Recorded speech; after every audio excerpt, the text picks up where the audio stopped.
Canon EOS R6 was released in July of 2020 to a lot of mixed reviews. It seemed like the most Canon thing to do to release these two ultimate hybrid cameras that they were talking about for months in the R5 and R6, and then have them crippled with so many issues, namely the overheating. But after 1 year of ownership and several firmware updates later, I must say the R6 is an excellent value proposition for anyone looking for a hybrid camera. So let's get into it.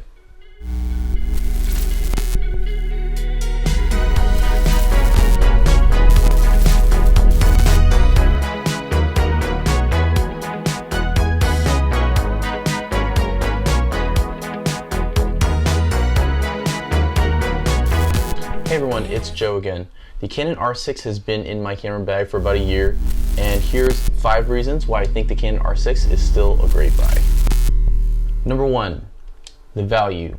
At $2,499, possibly a few hundred lower if you find it secondhand or during a sale, the R6 is one of the best, if not the best option for professional photography and excellent, robust 4K 10-bit 422 footage. In my opinion, its only true rival would be the new Sony a7 IV. The R6 sits at a sweet spot for file sizes. What I mean is the file sizes for both photo and video are completely manageable. Canon has a CMOS 20.1 megapixel sensor, putting out a perfectly sized 22 megabyte raw file photo and compressed video codecs that help to rein in that excessive 4K file sizes that you see on modern cameras. I can tell you from experience, the quality of photos has been more than enough for some of my professional work, and the video footage is very close to the cinema cameras which I use, and makes it great to be a B cam. But back to value. This means professional quality for less money and smaller file sizes and more money in your pocket. Number 2, weather sealing and ergonomics. Being a former Sony a7 III user, I can tell you that Sony's weather sealing on those cameras was a bit sketchy. I've had situations in mild rain where the battery got wet or the camera just simply froze. I don't know where the water was coming in from, but it was definitely affecting the functioning. The R6, however, lives up to Canon's promise of weather sealing. In situations similar to the Sony, I shot in mild drizzling rain with complete confidence and 0 issues. And while on the topic of build, the ergonomics are definitely a selling point. While I don't mind the grips of the Sony or Fujifilm, Canon definitely feels more full to grip and fuller in your hands. And I think it's universal for hand size. I have medium-sized hands, I'd say. I fit a medium glove. It doesn't fit. If it doesn't fit, you must acquit. I have medium-sized hands and they're just fine. I imagine a smaller hand wouldn't have any issues gripping it, and it has nice rounded edges. There's just something about the grip and ergonomics that works really well. And if you've ever had full day shoots, you definitely know fatigue is a thing. Reason number 3. The hottest topic, pun intended, when anyone mentions the R5 or R6 is overheating. And it's definitely a real thing, but it's greatly improved to a point where it's pretty much on par with the competition. Something like Sony or Fuji also has thermal limitations. Without diving too deep into this topic, the R6 under normal room temperature can shoot continuously for about an hour on its highest codec without overheating, which is 4K 60. Every other lesser codec will result in extended times beyond an hour or 0 overheating at all. Now to the time I overheated the camera. I was shooting an outdoor concert in July in Austin, Texas, and that's kind of self-explanatory. The temperature was in excess of 90 degrees outside, and a lot of the concert was in direct sunlight.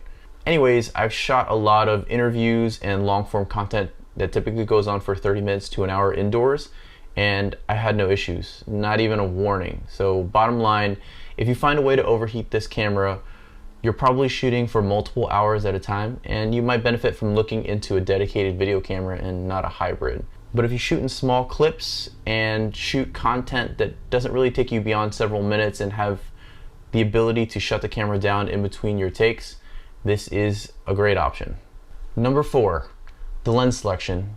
Canon's lenses have an excellent reputation for being the highest quality and holding their value over time. Canon's new RF glass is razor sharp with absolutely beautiful saturation. They've taken a step forward even from their already amazing selection of EF glass. While the RF range of lenses is still growing with only 20 lenses, a simple $99 adapter made by Canon will allow you to open up your selection to the old EF glass and third-party glasses, which is hundreds of lenses. There's a reason why Canon has sold hundreds of millions of lenses, and the Canon mounts are the most universal among other brands. Reason number 5, C-Log 3. The last and my favorite reason why the Canon R6 is a great choice is C-Log 3. Canon decided to add C-Log 3 and dual slot recording, thank God, to the R6 in mid-2021. It was a game changer for me. I'll be completely honest, when the R6 was first released, the regular C-Log's dynamic range was kind of a disappointment. The C-Log 3, however, added a whole stop of dynamic range, and in my opinion, it's the best camera log I have ever used. I've spent time with F-Log, S-Log, HLG, you name it. But C-Log 3, amazing. C-Log 3 is the easiest to edit and maintains about 13 stops of dynamic range while still giving you this beautiful result in the end. I'm gonna say it, Canon colors. It wasn't really a big deal to me before. I really wasn't a believer while I was using Sony, but it's a real thing. I love to spend time correcting and grading my photos. The same process for video, however, can be incredibly time consuming. In fact, in the film industry, it's a whole nother job. It's a whole nother position for someone to do that alone.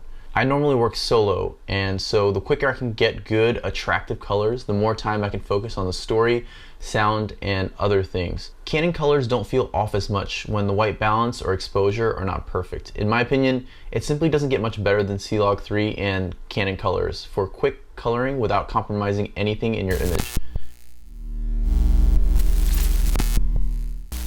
So to sum it up, cameras in this category all have their own drawbacks. Overheating is an issue with pretty much all of them if you plan on shooting for over an hour. What you're paying for is the system, the ergonomics, and the files that you are most comfortable with. Canon continues to make great products, and these are just my reasons for wanting to keep the R6 for years to come. I hope you enjoyed my take on the R6. It certainly serves its purpose well as my main photo camera and my B cam for video. If you have any questions about my experiences with the R6 or just want some C-Log clips to edit yourself, please let me know in the comments below, and I'll see you next time.